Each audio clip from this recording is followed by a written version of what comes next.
So it's the end of the working day on Friday 24th of April. Normal finish time today, and you'll just see normally I hit the queue here when I leave work at this time on a Friday, and then we queue all the way out and to the bypass, and then you hit another queue on the bypass.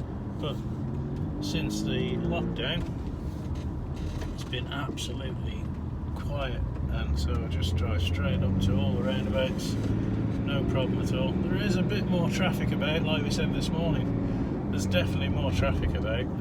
People are having to go back to work, having had 3 weeks off. I think a lot of people have thought it's just a stretch too far to do 6, and I've got to say, we obviously as a garage we're exempt from the lockdown, we're classed as an essential business, and so we were allowed to open. The problem is that we're open but not many customers are coming,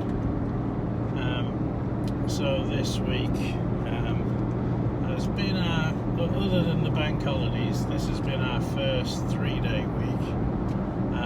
Next week, if we can get the parts, we can have a busier week next week, so that'll be good. So we are, even though we've worked straight through, it's been ridiculously quiet. We certainly couldn't carry on if the levels remained at this level now. It would just bankrupt us. So we've got to hope things start picking up reasonably soon. Whether they will or not, anybody's guess. It depends how long the lockdown goes on for, but I think it'll still be quiet for some time afterwards. I've said that before, and I think we'll really be sort of struggling maybe for 9 months minimum.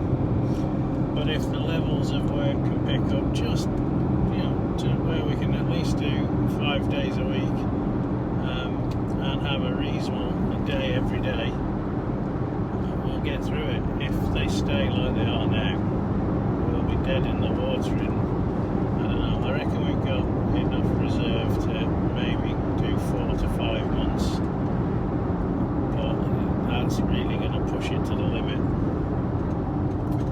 So that's quite a worry. We're looking at, well, do we diversify somehow? What could we do to diversify? The trouble is, you're starting what is in effect a new business line in the worst possible time to start a business, and so trying to say, well, we'll do something different, is going to be very difficult. I saw somebody earlier, because I've talked about this before as well, that it might be we start servicing bicycles because people are using them more.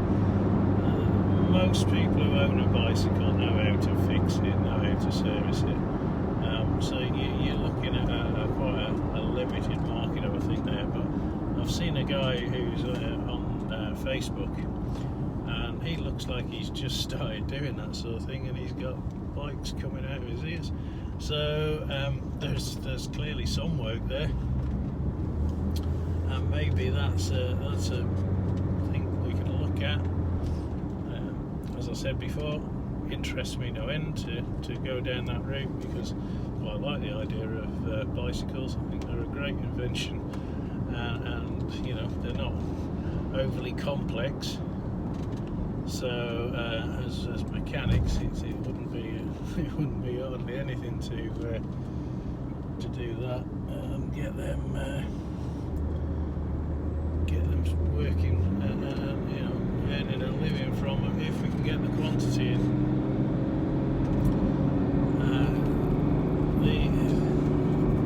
The other thing, you think, well, car valeting, those types of things, it's quite a nice add-on to your business.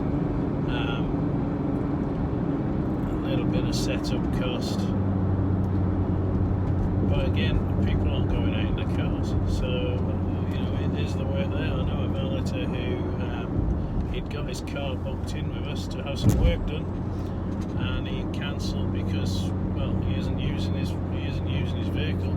It was his van that we were going to look at. He isn't using it, so why spend any money on it? And at the moment he's got no money coming in, so he's going to hang on to what he's got. So maybe valeting isn't, a viable either. So it's a case of looking at what we can do. Is there things that we could buy and sell and make a small profit on each product? We've got some room to store goods, so that could work.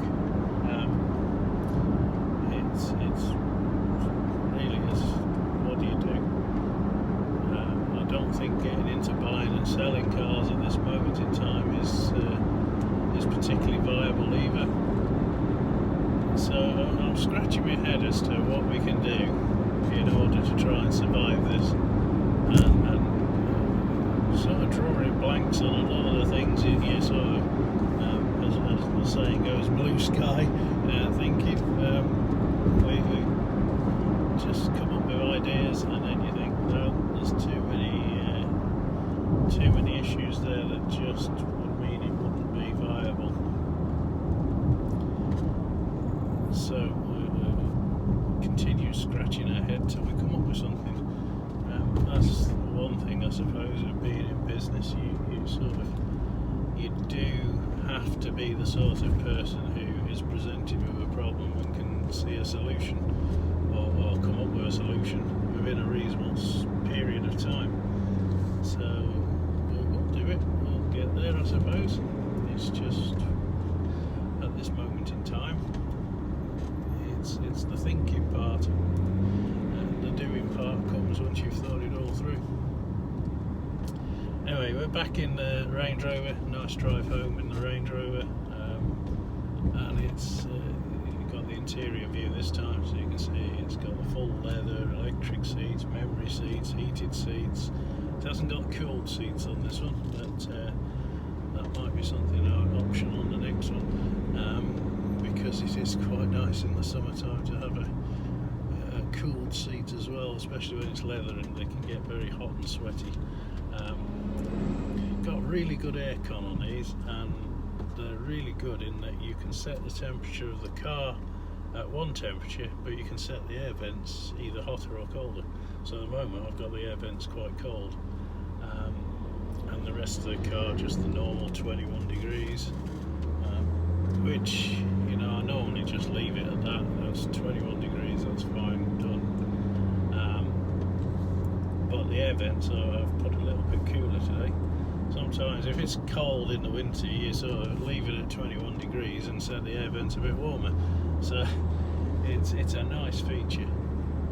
That, along with the heated seats and heated steering wheel, in winter, it's a comfy car. It really is nice. As we said earlier, it rides really well. It's a nice comfy car to drive around in. Does motorways brilliantly. It's not like a proper Land Rover though, it's got to be said. The classics that I had, so I said earlier, we had a 93 Classic, we had a 94 Classic. Both of them were on L-Reg, so they're sort of very close, but just different year basically, and they were really nicely appointed, with leather seats and memory seats again, heated, so they were nicely spec'd, and they were great cars. I loved the classic Range Rovers. If I could get hold of another one now at the right price, because of course they're going up like there's no tomorrow, I would have another one, but not even question it. If the price was right, I wouldn't even question it. It'd just be, I'm having it, because they drive so well. You have to get them, they have to be properly sorted on the suspension and everything, otherwise they wander all over the road. But if you get one with sorted bushes and the suspension's nicely set up, and after in that regard. They are just awesome, and they're quite a soft, wallowy ride and comfortable off-road. They remain comfortable off-road. These, you know, they've got air suspension and everything, and they've got good suspension travel. Slightly less than you'll get with the coil springs on a classic, but they're quite a firm ride, and you know, you do realise you're going over big potholes sometimes, whereas the classic just seems to iron them out. The P38 lines them out pretty well. I would say because it's a heavier car, it doesn't do quite as good a job, because obviously the spring rates have to be a bit firmer because the car's heavier. So, you know, they're a little bit compromised, but they're still good. Still good. And I do like that era where they're on coil springs, or, you know, even the P38 was air suspension, but I have had a couple of them that have been converted to coil springs.